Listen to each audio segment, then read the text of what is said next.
Mga kahuan, panoorin ang video na ito upang alamin ang pinaka-latest na balita tungkol sa lagay ng panahon at bagyo. Update today. Narito ang latest na weather update ngayong araw ng Lunes, December 9, 2024. Sa kasalukuyan po ay wala tayong binabantayan na LPA o bagyo sa loob at labas ng ating Philippine Area of Responsibility. Bagamat asahan pa rin po natin malaking bahagi ng ating bansa ay makakaranas ng maulan na panahon dulot po ng mga weather systems na nakakaapekto po sa ating kapuluan. So isa-isahin po natin yung mga weather systems na nakakaapekto ngayon sa ating bansa. Unang-una po itong northeast monsoon o hanging amihan, nakakaapekto po sa may bahagi ng Hilagang Luzon or Northern Luzon area. Magdudulot po ito ng maulap na kalangitan na may kasamang mga pag-ulan sa may bahagi po ng Cagayan Valley, pati na rin sa may Cordillera Administrative Region. At dito po sa ating latest satellite image, nakikita po natin itong linya ng mga kaulapan na nakakaapekto sa may bandang Southern Luzon area. Ito po yung pagsasalubong ng malamig at mainit na hangin, yan po yung shear line. At nakikita po natin na magdudulot or nagdadala po ito ng mga kapal na kaulapan sa malaking bahagi po ng Southern Luzon area.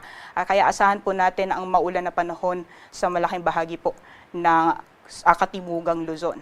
Samantalang dito naman po sa may bahagi ng Palawan, Visayas at Mindanao, may namamataan din po tayong mga kapal na kaulapan na posible pong or magdudulot din ng maulan na panahon sa malaking bahagi po ng Visayas at Mindanao. Gayon din sa may Palawan, yan po yung Intertropical Convergence Zone or ITCZ at asahan po natin na posible po itong magdulot ng makulimlim na panahon sa malaking bahagi ng Southern Philippine area. Dahil po ito dito sa mga tatlong weather systems na nakakaapekto po sa ating bansa, magiging maulan po ang panahon sa malaking bahagi po ng ating kapuluan.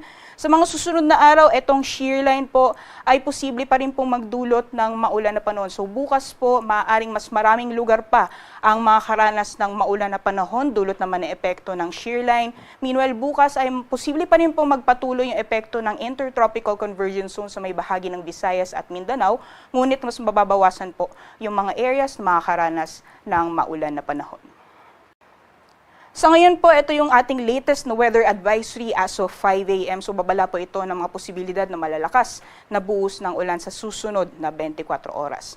So itong areas po na highlight, yung mga probinsya na highlighted ng yellow, yan po yung mga lugar na posible pong makaranas ng moderate to heavy na mga pag-ulan. So 24-hour accumulated na pag-ulan po ito.